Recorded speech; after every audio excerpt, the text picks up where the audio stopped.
You know what, by the way, Scott Dworkin said, just remember when Trump sends out grotesque statements like his about Colin Powell, he's speaking as leader of the Republican Party. They own this. Yes. One on that. And can I say, you get me every time when you say goodbye to another service member where you just said, rest easy, we have the watch. But do we? Do we have the watch for Colin Powell? I mean, Angus King yesterday said, our democracy faces a crisis that requires action. Now is the moment to reach beyond region, beyond party, beyond self, to save and reinvigorate the sputtering flame of the American idea. That's why we must pass the Freedom to Vote Act. I mean, we are, as you try to tell us every week, in a 5-alarm fire for our democracy. And there's a way for people to have some, people ask me all the time on the street, what can I do about it? Here's one. If you're on Twitter, every time you tweet, I want you to put the hashtag democracy is in danger, right? Yeah. Or democracy in peril. Just something so that trends high. Mm-hmm. Even if you're tweeting out pictures of little puppy dogs, put that in there. We need for people to understand, and this is, by the way, I don't know what it is with media. Many of my good friends are journalists, but if it's not a story that's in their face today of democracy being in peril, they don't seem to be able to carry the arc that this some countries are executing journalists. Vladimir Putin has journalists killed routinely. His friends murder journalists for him. Yeah. And so, Washington Post putting democracy dies in darkness is awesome on the front page of their paper. But if you're not lighting the match and you're not turning on the lights, it's not going to help anything. Yeah. Most Americans don't know. Most Americans don't care. And you have to be the person who is out there with your hair on fire, doing the McShouty thing and saying, hey, this is serious. This isn't something to ignore. And get them fired up about it. Since you brought up Russia, what do you think about the Deripaska raid? Yeah. Hello.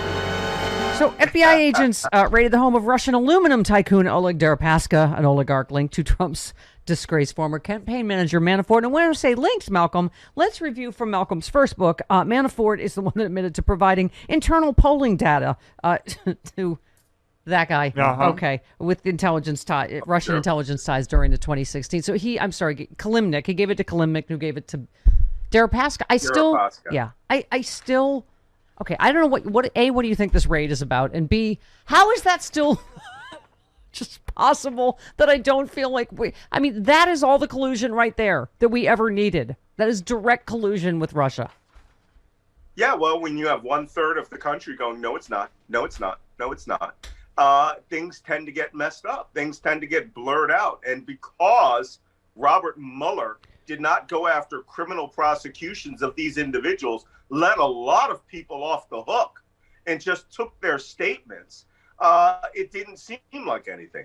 I suspect what's going on with Deripaska is multifold. I think, for one, the new Justice Department has evidence that they've had for years about Oleg Deripaska, his involvement with Manafort.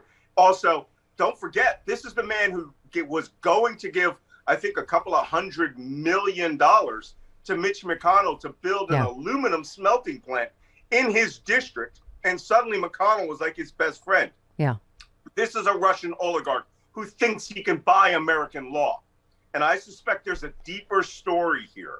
And this is why I had recommended, if you guys don't follow Olga Lautman or Julia Yaffe on Twitter, you should, because Olga Lautman runs Kremlin Files. Yeah. And she is, look, Deripaska has called her out personally. So he's cussing his head off today all over Russian Twitter, Russian internet, and actually called the FBI agents who raided his house Bolsheviks.